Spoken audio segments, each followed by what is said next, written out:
for dressing changes of wounds. And she provided rest for the soldiers and encouragement during times of stress. We'll be performing a little skit displaying Florence Nightingale's theory in action and the impact of her contributions to nursing. Is there something I can help you with? You look flustered.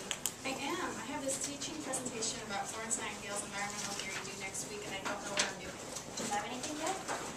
Yes, Florence Nightingale's goal for nursing was to put the patient in the best possible condition in order for nature to act. She believed the environment can be altered to give the patient the best chance for survival and recovery, like proper hand washing, adequate hydration and nutrition, access to sunlight and fresh air. I'm just not sure how to portray these categories.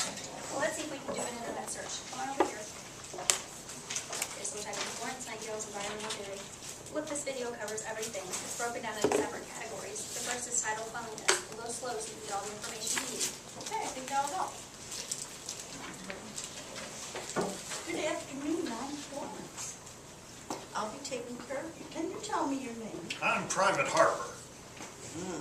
Nice to meet you, Private Harper. How are you doing? I'm not doing so good. I had a terrible night. It was so noisy I couldn't sleep. Something near me stinks, and I'm thirsty. I'm sorry to hear that. I'll see what I can do to make things better for you.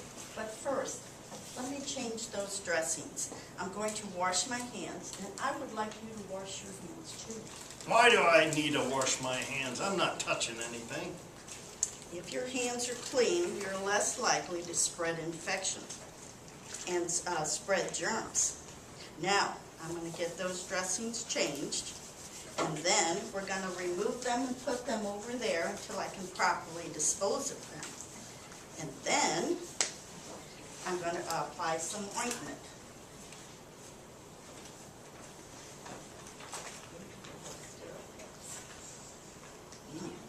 Oh my goodness, that's a good one.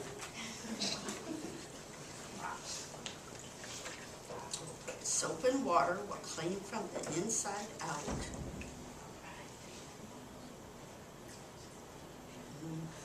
That's nice. And we'll rinse.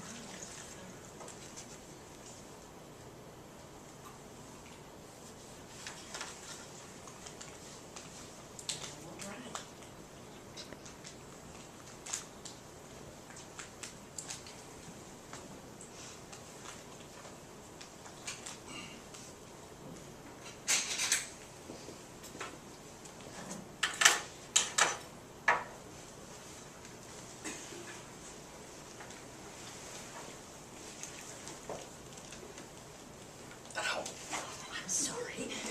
That's good for you. I like when it stings. It's alive.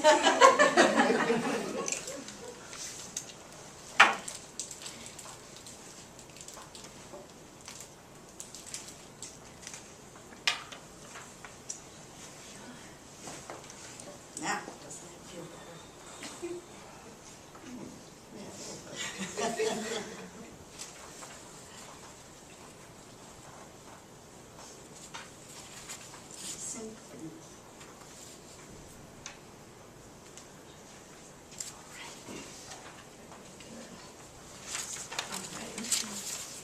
All right.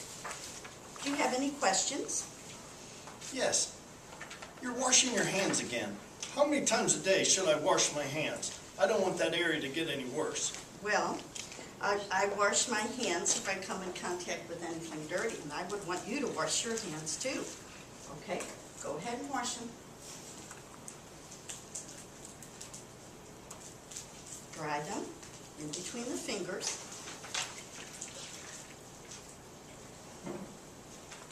Thank you. All right. You should wash your hands if you come in contact with anything like germs, like your gown. Let's change your gown, okay? Take your gown off and put a new one on.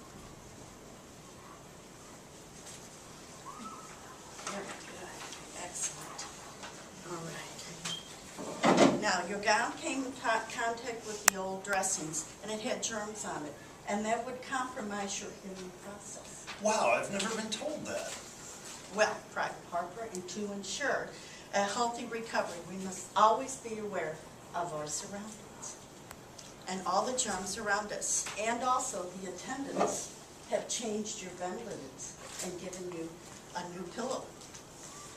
And we must never wear the same linens when you have a wound because of the drainage, and to bathe daily.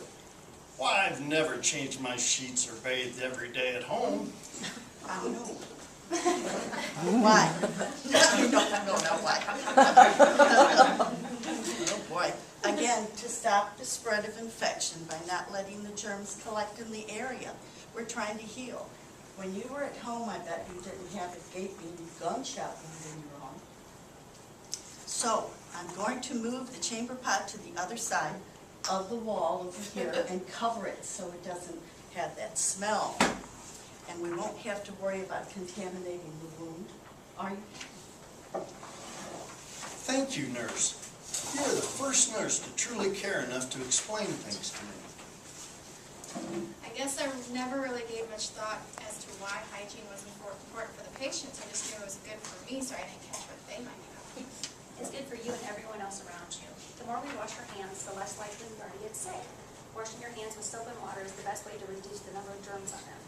As long as your hands are not soiled, hand gel works just as well. That's why I keep some at my desk. I never know what kind of germs will be coming back with the books. That sounds like a good idea. Next